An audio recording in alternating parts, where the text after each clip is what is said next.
নমস্কার। Study point রানো থেকে আজকে আমরা আবার কিছু ইম্পর্টেন্ট জিকে নিয়ে আলোচনায় চলে আসলাম। তোমরা ভিডিওটি প্রথম থেকে শেষ পর্যন্ত দেখতে থাকো। যদি ভিডিওটি ভালো লেগে থাকে অবশ্যই কমেন্ট করে জানিও, ঠিক আছে? তো চলো শুরু করা যাক। আচ্ছা বলো তো, ডিএনএ কে আবিষ্কার করেন? একেবারে সহজ প্রশ্ন দিয়ে শুরু করা যায়। ডিএনএ আবিষ্কার করেন হচ্ছে ওয়াটসন ও ক্রিক। ওয়াটসন ও ক্রিক। প্রাকৃতিক নির্বাচন তত্ত্বের প্রবক্তাকে? প্রাকৃতিক নির্বাচন তত্ত্বের প্রবক্তা হচ্ছেন ডারউইন। আচ্ছা, এবার প্রশ্নটা একটু ভালো করে শুনবে। একটি নির্দিষ্ট ধরনের অথবা একটি নির্দিষ্ট এলাকায়, ঠিক আছে, সমুদায়ের জীবগুলির ভরকে কি বলা হয়?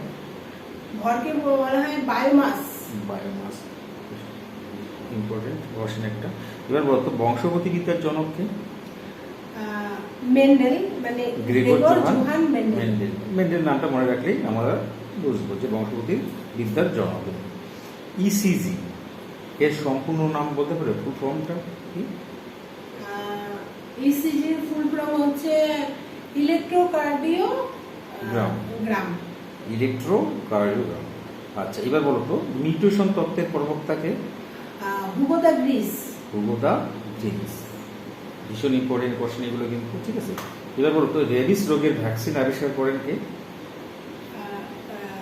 রেবিস রোগের ভ্যাকসিন আবিষ্কার করেছে লুই পাস্তুর। এবার বলো তো অণুজীব বিদ্যার জনককে? Alexander Fleming. না, লিওয়েনহো। অণুজীব বিদ্যার জনক হচ্ছে লিওয়েনহো। আচ্ছা, এইবার পরবর্তী প্রশ্নে চলে যাই। যে বলো তো পেনিসিলিন নামক অ্যান্টিবায়োটিক আবিষ্কার করেন কে? পেনিসিলিন হচ্ছে আলেকজান্ডার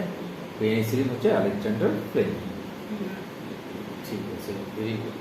এবার বলো তো, এবার খুবই একটা সহজ প্রশ্ন, যে খালি চোখে আমরা দেখতে পাই এমন কোষের সাইজ কত হতে পারে? 100 মাইক্রন। 100 মাইক্রন। আচ্ছা, আমরা কিন্তু সাধারণত খালি কোষ কিন্তু খালি চোখে দেখতে পাই না, কিন্তু 100 মাইক্রনে সেই কোষ আমরা কি করব? দেখতে পাবো।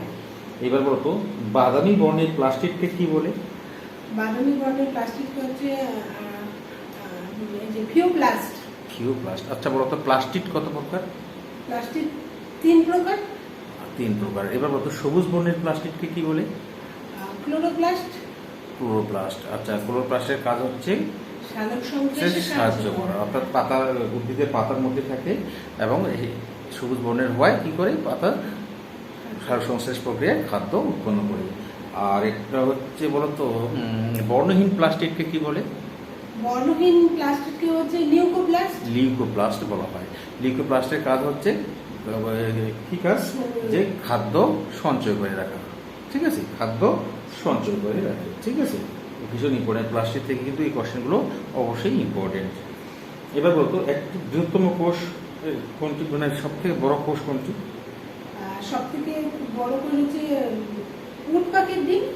মানে একেবারেই সহজ প্রশ্ন, কিন্তু এই কোশ্চেনগুলো কিন্তু পরীক্ষার মধ্যে চলে আসে। কিছু সহজ প্রশ্ন দিয়ে থাকে, তার মধ্যে এই কোশ্চেনগুলো কিন্তু থাকে। কোষের শক্তিকর হিসেবে পরিচিত কোষের কোন কোষীয় অঙ্গাণুটি? কোষের শক্তিকর মাইটোকন্ড্রিয়া। এবার বলতো প্রাণী কোষে উপস্থিত কোষ বিভাজনে সহায়তাকারী কোষীয় অঙ্গাণুটির নাম কি?